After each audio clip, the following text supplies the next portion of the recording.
मुझो नालो काशिफ़ सिद्दीकी है। मां हैदराबाद सिंध जी डेवलपमेंट सेक्टर से मुझो ताल्लुक़ है। एजुकेशन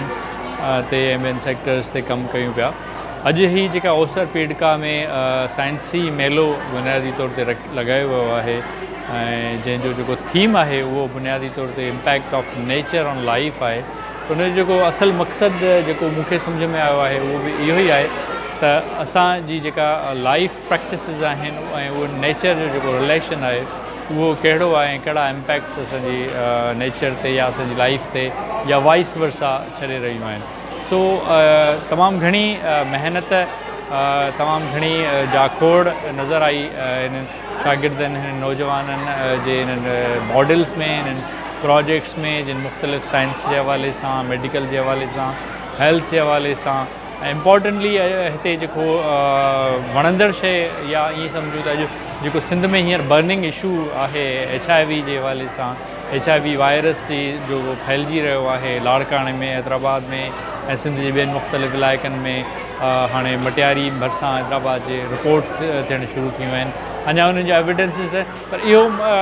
इम्पॉर्टेंट इहो ई आहे त ॾाढो सुठो त अॼु जे ॿारनि खे अॼु जे नौजवाननि खे अहिड़े क़िस्म जी इंफॉर्मेशन शेयरिंग मिले थी ऐं न सिर्फ़ु इन्हनि इहो शो कयो आहे त हीअ HIV वायरस आहे पर उन्हनि में उन्हनि सुठो रिसर्च वर्क बि कयो आहे। हिननि खे बि इहा ख़बर आहे त सिंध में कहिड़नि कहिड़नि इलाइक़नि में HIV जा मसइला आहिनि ऐं उन्हनि जूं वजूहात छा आहिनि ऐं हुकूमत खे या रियासत खे या जेके रिस्पॉन्सिबल हेल्थ डिपार्टमेंट आहे उनखे छा करणु घुरिजे।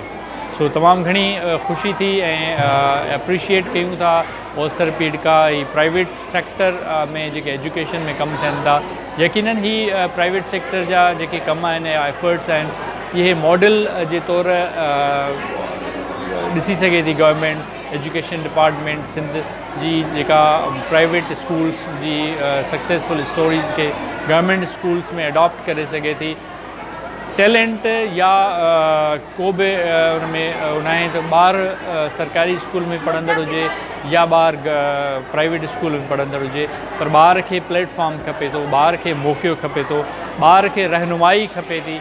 जेसि ताईं उस्ताद जे तरफ़ां जेसि ताईं इदारे जे तरफ़ां जेसि ताईं डिपार्टमेंट जे तरफ़ां अहिड़ी हिमत अफ़ज़ाई अहिड़ो माहौल मुक़ाबले जो माहौल लर्निंग जो सिख्या जो माहौल पैदा न कयो वेंदो तेसि ताईं शायदि असांजा ॿार उन्हनि उहे सिखी न सघंदा, उन्हनि में ख़ुदि एतमादी पैदा न थींदी ऐं हू पोइ ज़ाहिरी ॻाल्हि आहे पोइ सिंध जो ॿार अॻिते जो जेको कमज़ोर नौजवान हूंदो ऐं अॻिते जो कमज़ोर लीडर साबित थींदो जेका हिकिड़ी तमामु घणी ॾुख जी ॻाल्हि हूंदी।